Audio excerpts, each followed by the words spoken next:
Hey guys, today we're going to be checking out Crimson Desert using the RTX 5080. We're using the Founders Edition version of the card with 16 gigabytes of GDDR7 video memory playing on the latest NVIDIA drivers and pairing with a 9800X3 as well as 64 gigabytes of DDR5. Let's hop in. And starting off here at 1080p native resolution on high settings. All right, so starting off here at high settings and really at high settings, this game looks pretty incredible regardless of the settings that you choose. It's not really a game that you can make look too ugly. It's just a really, expansive, open world, incredible looking game. So high settings here, native resolution is doing okay. This isn't necessarily a game where I would consider like you need to have super advanced anti-aliasing. So even at 1080p, I don't think, anti-aliasing is super necessary. I believe that there may be a TAA filter already applied to the game. So, but if you did just want, maximum possible performance, native picture here, obviously we are getting incredible FPS here, around 170, really good 1% loads at around 140. This is a fully GPU utilized situation here. And we are, for the first time here, testing out this kind of Crimson Desert, the actual Crimson Desert that we're actually in here area. So this is this kind of really impressive, of course, open area that is giving us really solid frames, really good 1% lows, really no issues here whatsoever, even, given the fact that there is obviously a ton of detail on screen. The lack of anti-aliasing is really no issue here whatsoever. But just to test, if we did want to say, just throw on DLAA here. So this is completely native. And now on top of being native, we're using that super advanced anti-aliasing technology. So it's the preset K DLAA model. You can still get, a 120 plus experience here, averaging out at around 150, 1% lows at right around 130. So if you're not, if you're looking just for kind of like, 128 frames plus, this is a place where you can come in, play. You can see, our FPS, the drops that we did receive are pretty minor, and we're still even averaging our 1% lows above 120 frames.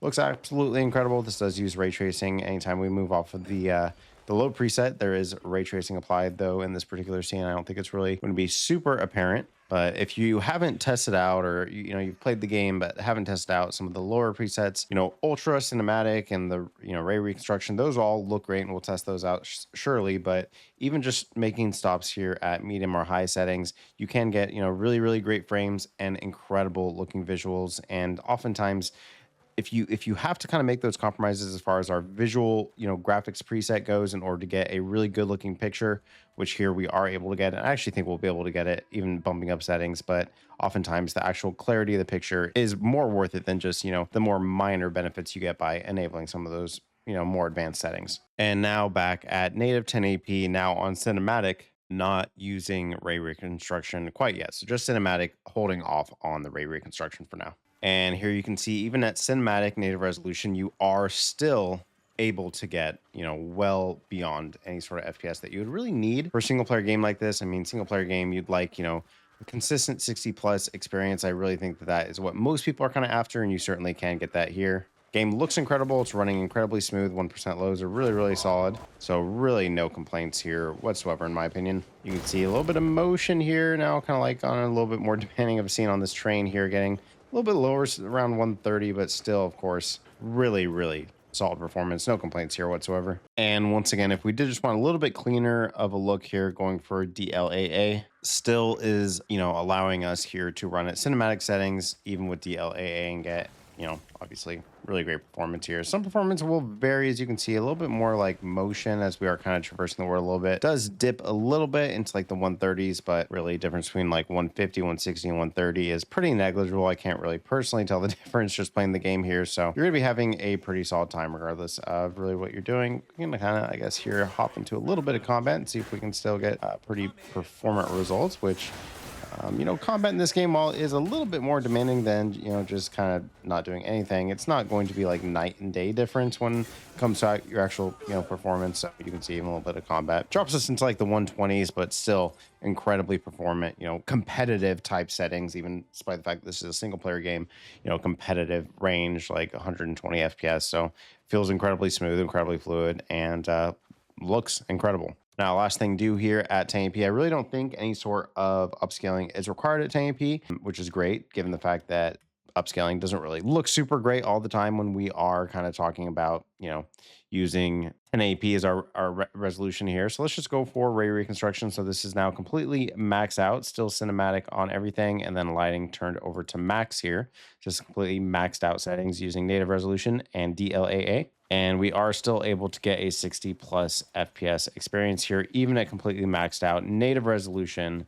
1080p, which is nice to see. I don't want to spend a ton of time on this particular resolution, just given the fact that I really don't think that many people probably are playing on a 5080 at 1080p, but maybe. I know that 1080p is still, the most popular resolution for users on Steam. So it's not out of the realm possibility that some people would be, using a 5080 to play 1080p. And if you are, you really don't have to make any compromises. You can come in here, play it completely cranked settings, native resolution, and get a 60 plus FPS experience here, even with that super heavy duty ray reconstruction mode turned on. Now, even though I don't love to use upscaling, if we did just go one down to quality, this does bring you quite a bit all the way up into the 120s. So this gives you a little bit more fluid of a picture as far as the FPS goes. However, you are sacrificing a little bit of picture quality. So for my money at 1080p, I'd prefer to just play at 60. I think 60 feels smooth enough and the picture quality is quite a bit stronger. And I've made this case before, but once again, I really just personally value picture quality over graphics settings. So, if the game looked terrible without the ray reconstruction, then maybe I would say, yeah, this is definitely something you have to go for. But when you are having to compromise so much FPS in order to use this setting, that's when I do start to kind of think, is it worth it? Does the game look good enough? And I do think without the ray reconstruction, the game does look good enough. So I would probably myself here, I would probably either go without it if I did want a little bit more fluid of a picture, or if I was okay with 60, then go for it with DLAA at native. I don't think that this quality preset looks super great. Now moving up to 1440p, this is native resolution on high settings. So even at 1440p, you can see here, high settings, native resolution, the game looks absolutely incredible. Now, 1440p, this is where a little bit of upscaling is not necessarily a bad idea. So although 140 FPS is, of course, more FPS than really, like I said, most people would ever really need, or, I don't think very many people would be unhappy with playing a game, especially a game like a single player game like Crimson Desert at 140 FPS. You can achieve a little bit higher with just a little bit of upscaling and still retain a really good looking picture. So once again, just going to come in here, apply DLSS here at quality. And quality DLSS, in my opinion, this is arguably even better looking than native resolution, given the fact that we are offloading the anti-aliasing work to the DLSS model. And on top of that, we are, of course, upscaling from a slightly lower resolution. So this does give you an FPS boost and a picture quality boost. So I wish we could do this at 1080p, and you can do it when you do move over to ray reconstruction. You get put on a different model. I saw there was some confusion, some comments of an older video, but it is, in fact, a different model that you are using.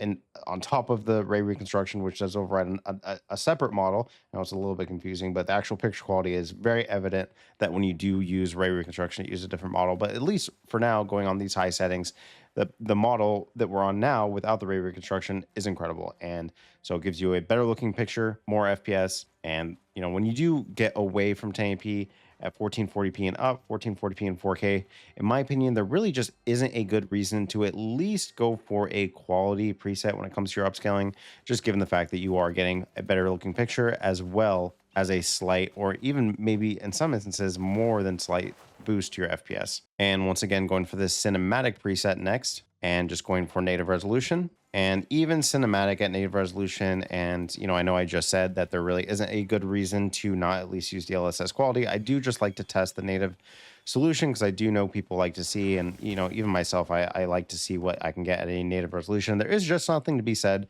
maybe it's my age showing, but there is something to be said for just playing at native resolution. There's something nice about that, even if there isn't really a super compelling reason to play at native resolution when you can get a better picture and performance by playing with a little bit of upscaling. It is nice to see just what we can get at native. So cinematic here without the ray reconstruction, which is going to be incredibly demanding when we do enable that. At least without the ray reconstruction maxed out cinematic settings here, we can get 120 FPS at native. So that's obviously incredibly nice to see. And once again, just applying that DLSS at quality gives you both of those things, just like before, a boost to your FPS as well as a stronger looking picture. It looks a little bit sharper, a little bit cleaner on the anti-aliasing front.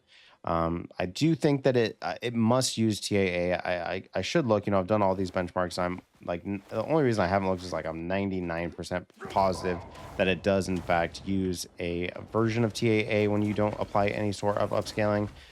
Just given the fact that there's absolutely no rough edges, that's obviously not super, common, especially for a game that has such high amount of detail. So it's the only reason I'm like so confident that it does use that. But again, the DLSS at quality here, when you're not on ray reconstruction, this is essentially, in my opinion, the go-to mode you want to throw on DLSS quality when you get away from 1080p. At 1080p, that's when I would like to, and obviously, like we saw before, we could get away with just using DLSS just for the DLAA, playing it native in that way because we don't have as many pixels. But when we get up to 1440p here, the quality looks absolutely incredible just going for DLSS quality. And again, that is where the performance increase is also kind of significant and maybe worth it. Now, just to see here, let's see what we can get now with ray reconstruction enabled here at 1440p native settings. So native resolution using DLAA. And not super surprising given the fact that at 1080p, we were just about 70 FPS.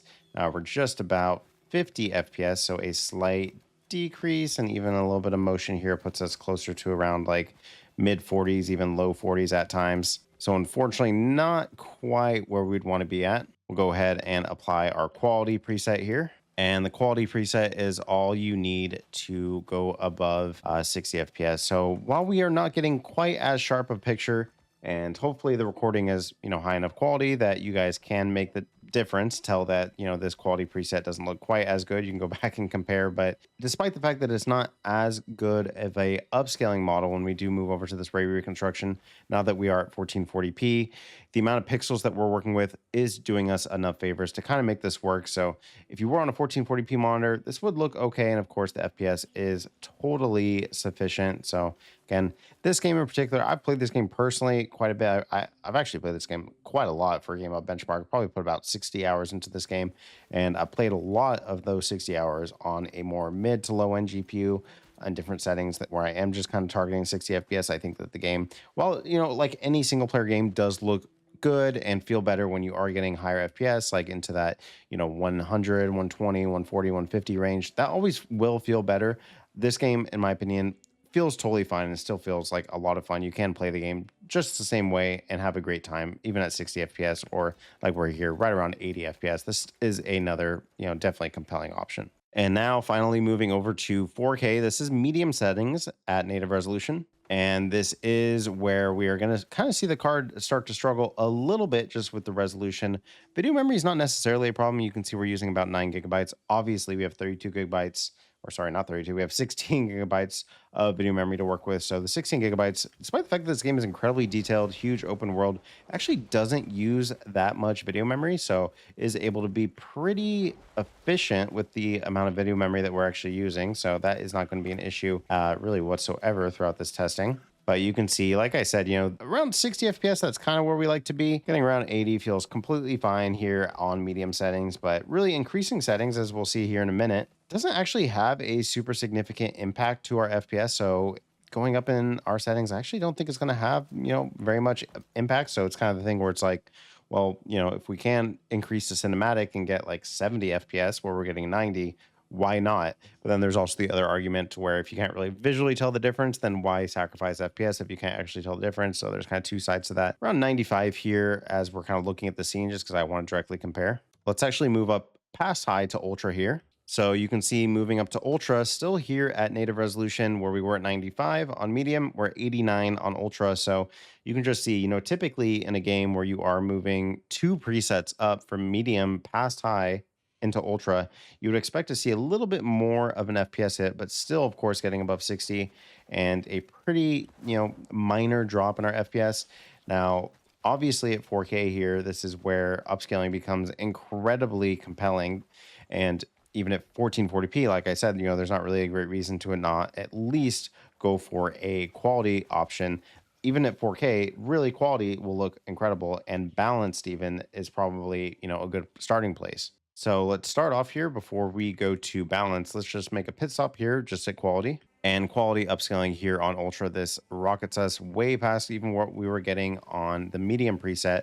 And really, there's not a super great reason not to at least do this. I do think this looks just about as good as native resolution, and in many ways this does look actually quite a bit better. So again, not really a great reason when you do start to increase your resolution. We are at such a high resolution now that there isn't really a super compelling reason to play at native resolution. You may as well throw on the DLSS quality. You're going to be getting, like I said, better performance, oftentimes like we see here, better picture quality, and really looks good enough that I would even feel comfortable going down here to balanced, which still does look really incredible. And this is now giving us a 120 FPS experience. So like that, competitive type range that I kind of loosely try to hit sometimes, more so honestly in as what's this enemy here? Is some sort of lizard or something, monitor lizard. This is not really a FPS target that I really go for in single player games. It is kind of fun just to see if we can get it, and it is nice to see that we can get it. Not only can we get it, we can get it pretty easily and with really, really great looking visuals here.